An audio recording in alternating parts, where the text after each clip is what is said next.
Tani është shumë e rëndësishme të kuptojmë që po jetojmë në një brez që është brezi Gen Z. Brezi Gen Z që në krahasim me brezet e tjerë janë shumë më të përqasur edhe filtrat e informacionit nuk ekzistojnë më.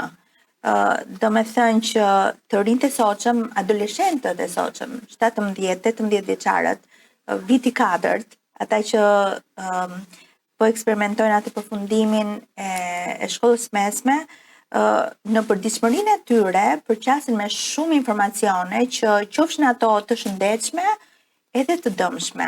Por nga që nuk ka një filtr, çdo gjë e dëmshme mund të duket normale.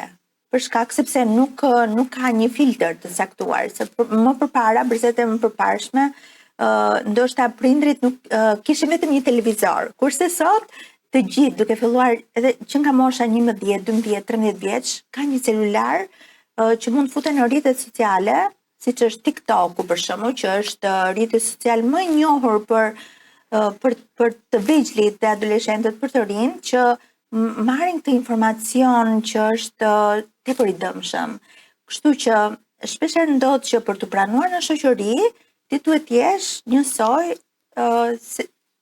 se si shoqëria të sugjeron, qoftë kjo e shëndetshme ose edhe e dëmshme.